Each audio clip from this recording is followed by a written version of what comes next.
to Would I Lie to You, the show with barefaced lies and well-masked truths. On David Mitchell's team tonight, an actress who once worked as a children's clown. She went from huge feet to cold feet. It's Fay Ripley. And a DJ whose radio show is aimed at young, hip and with it people. I would listen, but it clashes with the Archers. It's Melvin Odoom. And on Lee Mack's team tonight, a presenter who once competed for Wales in gymnastics. She literally bent over backwards for her country. It's Gabby Logan. And a comedian whose first job was selling ice creams. I bet he made hundreds and thousands. It's James Acaster. And we begin, as always, with round one, Home Truths, where our panellists each read out a statement from the card in front of them. To make things harder, they've never seen the card before. They've no idea what they'll be faced with. And it's up to the opposing team to sort the fact from the fiction. James, you're first up.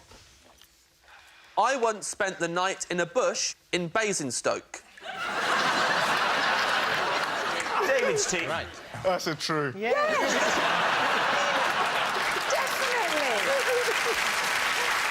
Definitely. Why were you spending the night in a bush in Basingstoke? I missed my train. Where do you live? Well, at the time, I lived in Kettering in Northamptonshire, Right. Rose of the Shires. Why didn't you go to a luxury hotel? Well, David, at the time, I had no money in my wallet at all, and my phone was dead. I had no way of contacting anyone. That certainly adds up. Why a bush? Why not a bench or, like, somewhere warmer than a bush? Well, Is a bench warmer than a bush? I would say a bush is warmer than a A bench. bench is definitely colder than a bush. It's more exposed. there's an old saying, you're warmer in a bush than on a bench. So where was the bush?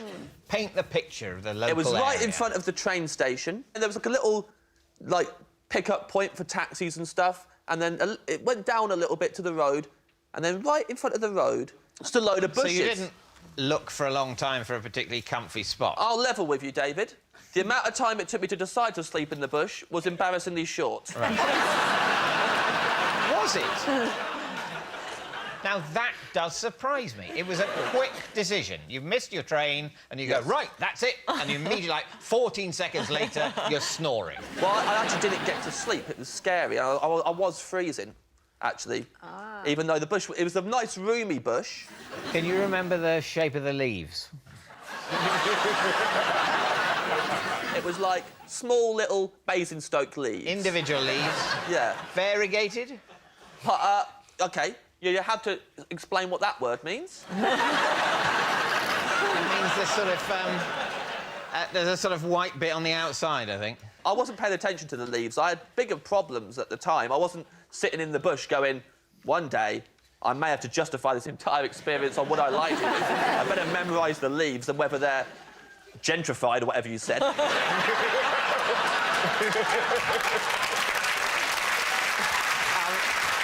So, James, you've settled down in the bush Yes. and you're lying there, but it's cold. Oh, I'm sitting there. Sitting in the bush? Sitting there, cross-legged and cold. I had a T-shirt on.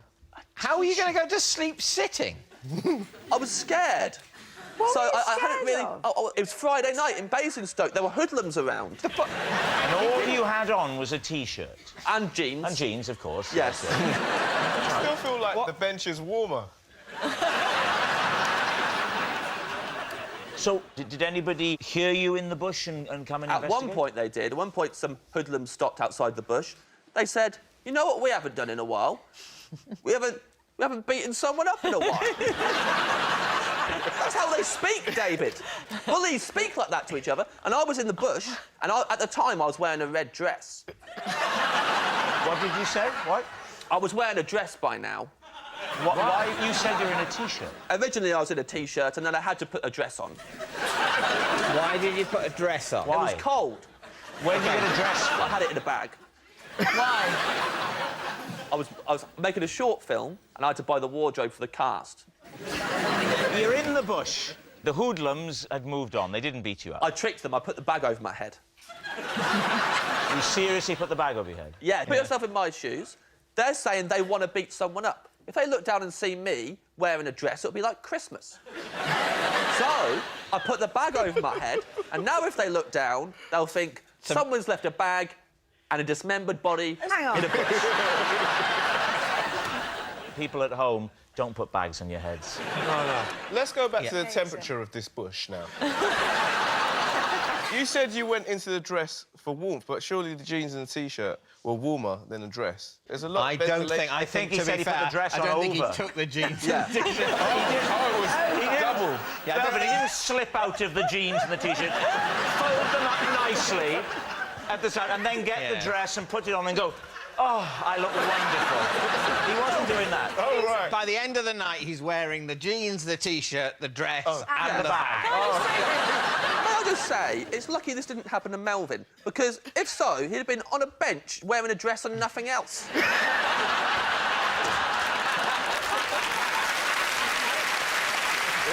Let's go for a guess. Is he telling the truth? Melvin, what do you think? I think, looking at James, I can believe that he could put on a dress with a bag over his jeans and T-shirt, but a man that picks a bush over a bench, I can't trust. So on that basis, it's a lie. Fay. I've got to absolutely say it's true. I'm believing every element, really. I'm going to go true. True. Yeah. Saying true. Right. James, was it true or was it a lie? It's true. Yes, it's true. James did once spend the night in a bush in Basingstoke. Melvin, you're next. OK. At school, I used to regularly pay my friend to clean my rubbers. You used to pay your friends to clean your rubbers. It was just one friend. How dirty can a rubber get? Nobody It's cleans clean. a Oh, rubber. they get dirty, my friend. Do they? Oh, yes. What, full of what? Just lead, mainly? Full of, yeah, lead. Don't you rub a dirty rubber against a clean piece of paper and it sort of cleans itself? No, what The you're dirt. describing is the action of cleaning a rubber. Rubber? Yeah. That is how you clean a Oh, I rubber. see, but you weren't That's even not willing the to do same as that. it cleans itself. That's like saying, why do you need to clean a car? You just wipe it all over and it cleans itself.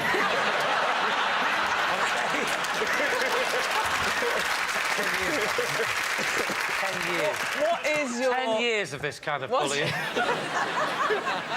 What was your friend's name? Edis. What? It is. What? Edis, it's a Turkish name. How old were you? Like, it's primary school, so probably like 10. So 10 years old. And why couldn't you have just done that action of just rubbing it against a blank piece of paper to just... Well, he did it as, like, a service to everyone. How much did you pay him? Like £1 a rubber. A pound of rock? Yeah. Why couldn't you have done it yourself? I'm confused. Because it used to have, like, a nice smell when you had it back. Are you sure it wasn't Edis? Where was this magical smell coming from? Well, that's the thing. We didn't know until we got older. Did you never... See, if I was giving a man a rubber and he went away and he came back and I went, that smells differently, I would say, why does it smell differently? I wouldn't just leave it at that and go, that's different. Yeah, here's a pound. He just said he found out years later. He was using, like, car air freshener to spray it. Oh, It was a lovely. great service, so you, Yeah. you were cool if you had a fresh rubber. But how much would a new rubber have cost? Probably about 10p. How many times did you pay him a pound to clean your rubber? Like, probably happened, like, once every 2 months or something like What? So, and this went on for how long? that. For ages, You like, think, for I'll years. treat myself. And he was doing it. He was I'm making going to get it nice. I'm going to get the rubber nicely cleaned and scented Yeah. for the weekend. Did Edis clean any other stationary items? Not that I can remember, but he used to do something else with stationery, but I can't remember what that was. He'd do- He didn't sharpen your pencils in a very interesting way, did he? It was something like he would organise your pencil case, but I can't remember. Organise your... So... I'm picturing Edis with a little suit and a briefcase. Hello, guys. How you doing? It's me again, it's Edis. I'm here to clean your rubbers or organise your... And you're going like during the corner going, oh, hang on, girls, I was chatting you up, but I want to sort out my pencil case. Just wait. Tell me some more, Edis. That's exactly where the economy's going, isn't it? Nobody makes things anymore. We just provide pointless services. I'm a party planner. I'm a pencil case organiser. I shout on panel shows. We used to make steel.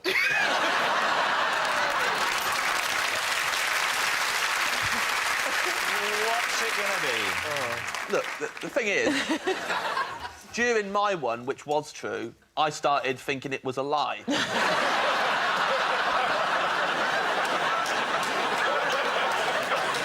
So I haven't got a clue anymore. I actually kind of think it sounds true, but then for that reason, I want to say it's a lie. You've been a big help, thank you.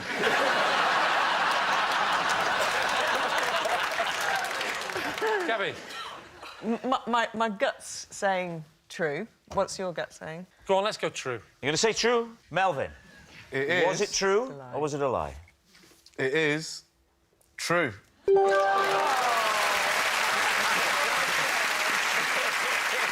Our next round is called This Is My, where we bring on a mystery guest who has a close connection to one of our panellists. Now, this week, each of Lee's team will claim it's them that has the genuine connection to the guest, and it's up to David's team to spot who's telling the truth. So please welcome this week's special guest, Mick.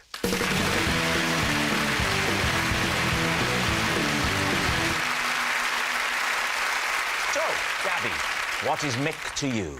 This is Mick, and I deliberately tripped him up during the wheelbarrow race at my son's sports day. OK, James, how do you know Mick? This is Mick, and for 6 months, he was my sworn enemy when a practical joke got out of hand. And finally, Lee. This is Mick, he's my son, and I'm only allowed to see him every second Friday.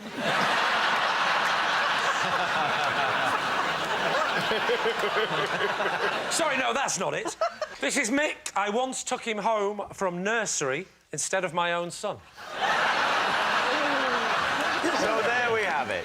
Is Mick Gabby's cheated child, James's feuding friend, or Lee's traded toddler? David's team, where would you like to begin? Well, Gabby, the wheelbarrow race, you were also a competitor. What was the format of the race, and how did the accident Your happen? classic sports day wheelbarrow race. Child is the wheelbarrow. I was driving my son as a wheelbarrow, and Mick's mum, Barbara, was driving him. And there's always a lot... I feel our family gets a lot of pressure on sports day because my husband was an international rugby player and I did sport, and people always look at us as if they're the ones to beat. You know, I always feel that added dimension of competitiveness. You were a rhythm gymnastic, weren't you? I was a gymnast. Yeah, I think they're looking more at him. Carry on. So we were in the lead, my son and I. And you know, like in your peripheral vision, you can feel somebody coming. And as we got to the turn, they were level with us, and my son's arm buckled, and which is for a wheelbarrow race is a bit of a no-no. So it takes you a couple of seconds to recover. So now we're behind. Quite painful for your son as well. Perhaps that should be the main concern. Classic sports person. Oh, That's a no-no! We need this! We got back level with them, and I'm ashamed, obviously, about what happened next. So I can feel, you know, these horrible thoughts coming into my mind. You know, we could take him out. You know, we could. Wow. Come on, this is why we've been taking all the drugs. And I stood on, I stood on his hand, and so I know. Deliberately. You were thinking we should take him out. So he then slightly buckled. So Which is a no-no. He got himself back into the race, Yeah. and I decided that I couldn't let us win because that could be construed in some people's eyes as cheating, standing on the opposition's hands. And in some people's eyes, physical assault. So I had to then sabotage us because I couldn't let us win. So I deliberately kind of pushed my son into the ground. So you assaulted 2 children.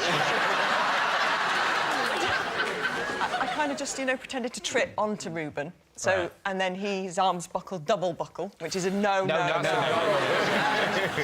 that meant... Reuben is your boy. Yes, oh gosh, yes, yes, yeah. You know, the one with the face like that. All right, who would you like to speak to next? OK, James, so Mick became your sworn enemy because of a practical joke That got out of hand. that got out of hand. Yes. So what was the practical joke or prank? First of all, I'll say for the record, before we carry on, I hate this boy. And nothing but content for him, and I'm furious he's got on this show. I just think I feel I can only see him every second Friday.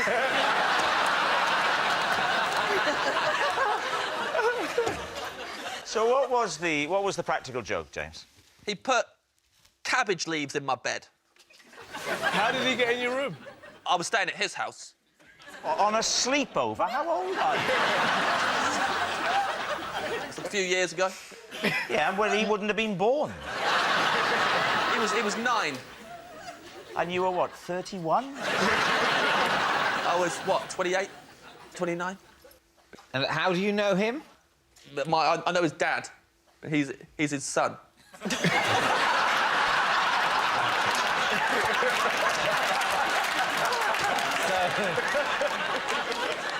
And you were staying at their house. Yes. Why did he put cabbage leaves? Why is that a thing? Well, it's not a thing until he started doing it. Yeah. There's something severely wrong with him. I don't know why he started.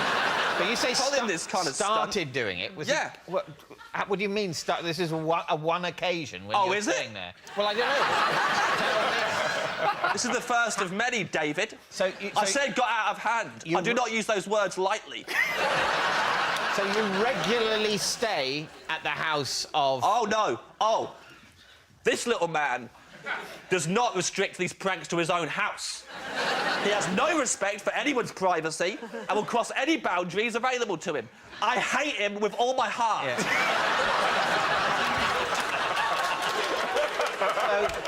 So he initially put cabbage leaves in the bed you were sleeping in when you were staying at his father's house. Yes. Right? And then subsequently... Yes. He has followed you and put cabbage leaves in other places you've been sleeping. No. OK? What then? He sent me a cabbage in the post.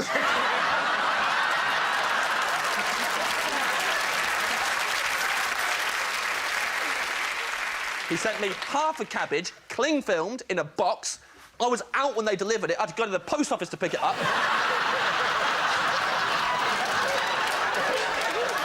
There was a note inside that said, "You got cabbaged again." So, OK, so he's doing that. Did you, bearing in mind that this is a minor, did you at any... It was a major, as far as I'm concerned. Did you at any point retaliate? Yeah, but it took me 6 months. What did you do? After 6 months of this... Well, but you say 6 months of this. Yeah. What is this? There's the initial cabbage leaves in the bed at his house. Yeah. And there's the posted half cabbage. Yeah. Anything else? His granddad cabbaged me to my face. What does that mean? He gave me a present. It was all wrapped up nice. I thought it was a nice present. I unwrapped it. It was another half a cabbage wrapped in cling film. Members of the public started cabbaging me. I made the mistake of talking about it on the radio, and then everyone got the idea, and I couldn't turn up to a gig without there being a cabbage hidden somewhere in my dressing room. Well, thank God you're playing safe and not saying it on telly, eh? Yeah.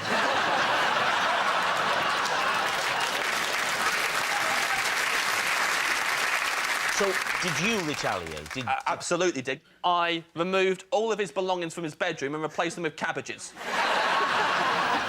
That's, I would say, a disproportionate response.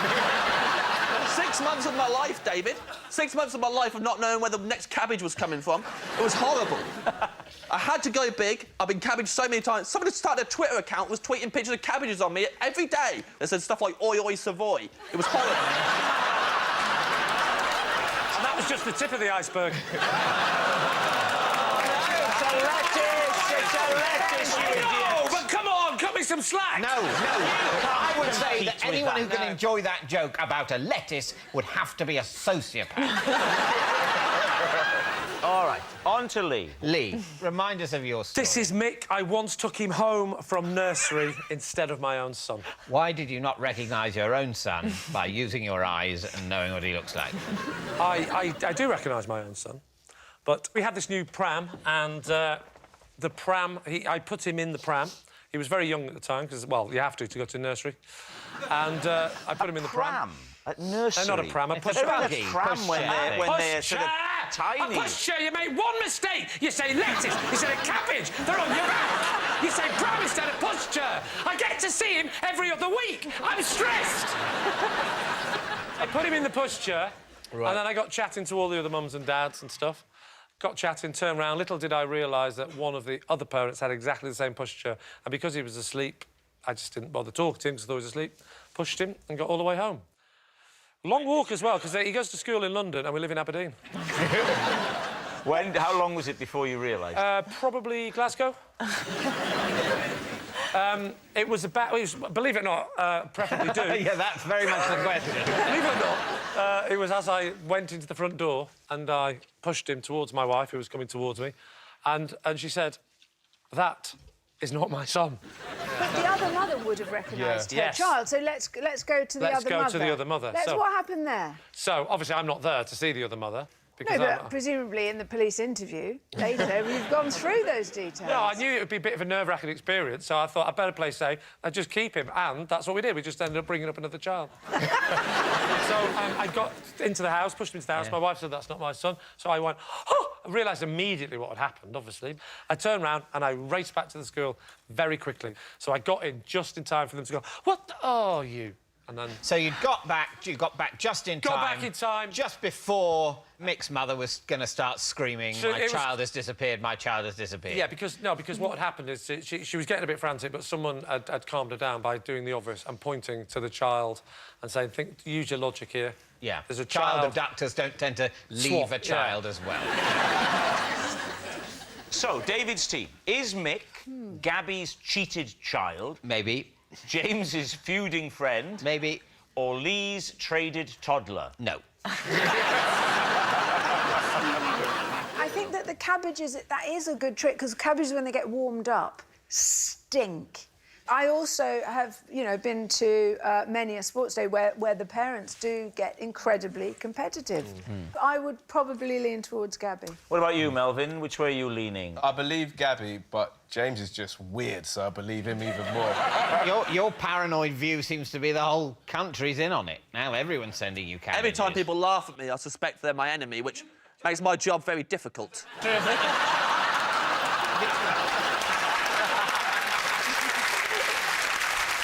You think Gabby, but James even more. And David thinks it's me, so... Yeah. Oh, I don't know. James. You're going for James. Mick, would you please reveal your true identity?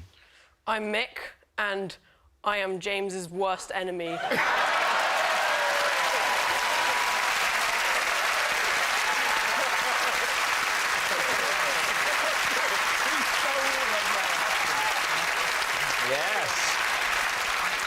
Mick is James's feuding friend, and here's the proof that that is what James did to Mick's bedroom. Thank you very much, Mick.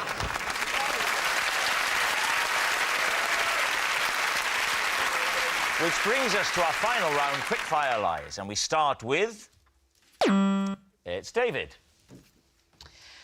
I recently ended up in A&E after attempting to use a sledgehammer to crack a nut. Please, team. Right. First of all, what type of nut was it?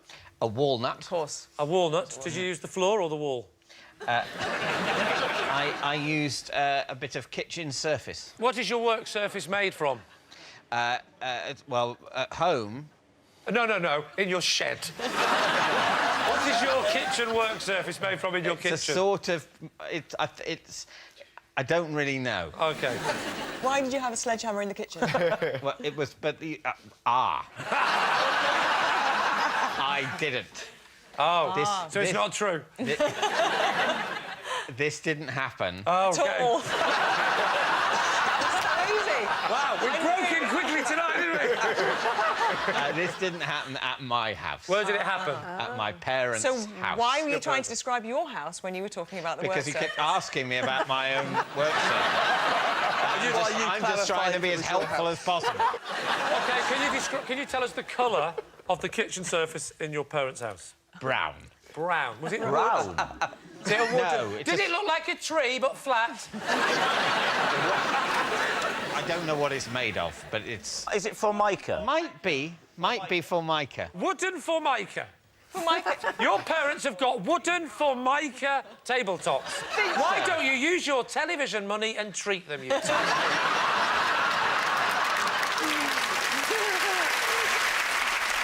So there's a walnut in your parents' house. Yeah, there you, is. for whatever reason, maybe hunger, want to open it. Yeah, yeah. There's a sledgehammer. Why is the sledgehammer in your mum and dad, apart from the fact that he knew you were coming round? I had to go and find the sledgehammer. Where was it It in was the in the end? garage. Right.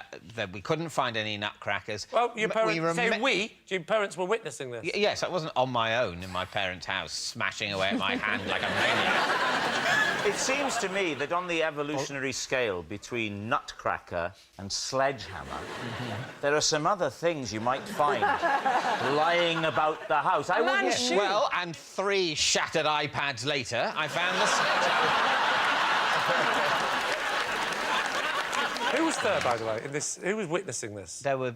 my parents were there, my brother, his wife, my wife. Peter Gabriel. David's not going to get that joke. Do you want me to explain it? Are you all right with that, David? Sledgehammer. There was- Oh, sledgehammer! Oh, yeah. Very good. Sorry, I'll rephrase that. Rob and David aren't going to get this joke. I have no idea, but there wasn't anyone called Peter Gabriel. OK, now, we know that this story ends with you in accident and emergency. Yes. How did that happen? Well, I'd cracked a few nuts with this sledgehammer, and then maybe I got a bit cocky. Oh. And I, you know, and I left my thumb in the way, Oh, no. and it was carnage. Sorry, there's a really... The thumb. Can we have a look? All right. No. When was this before we looked? This Christmas, just gone. It was this Christmas, yes. So they should look pretty bad, this, though. Well, shouldn't actually, they? It was- there will well, be it's- What, scarring. what happened? Was it... You'll find there's absolutely no visible scarring. And neither is there on that one. What a credit to our National Health Service, ladies and gentlemen. Everyone was absolutely marvellous. It's weird. One might almost say miraculous. Did they say any bones were broken in your thumb? They X-rayed it, and fortunately not. They said, in a few months, you won't be able to tell this has happened. In essence... Hey, Dave, they were right. They were spot on. All right, what are you thinking, Lee? Has this been the truth, has he made it up? There's bits of it, but... Well, the bits that are true are that he's got thumbs. I believed everything until we looked at his thumbs. There's nothing And there. then I was like, that man not only has not hit himself in the thumb with a sledgehammer, but I don't think he's picked up anything in weeks.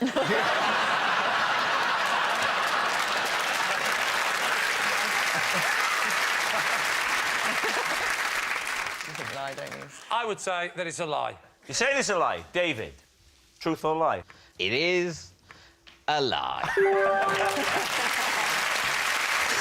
Yes, it's a lie. Well, that noise signals time is up. It's the end of the show. And I can reveal that it's a draw. Thank you for watching. See you next time. Good night. Insert Name Here is the show all about people who share the same name. And I'm helped by Richard Osman and a boy doing work experience.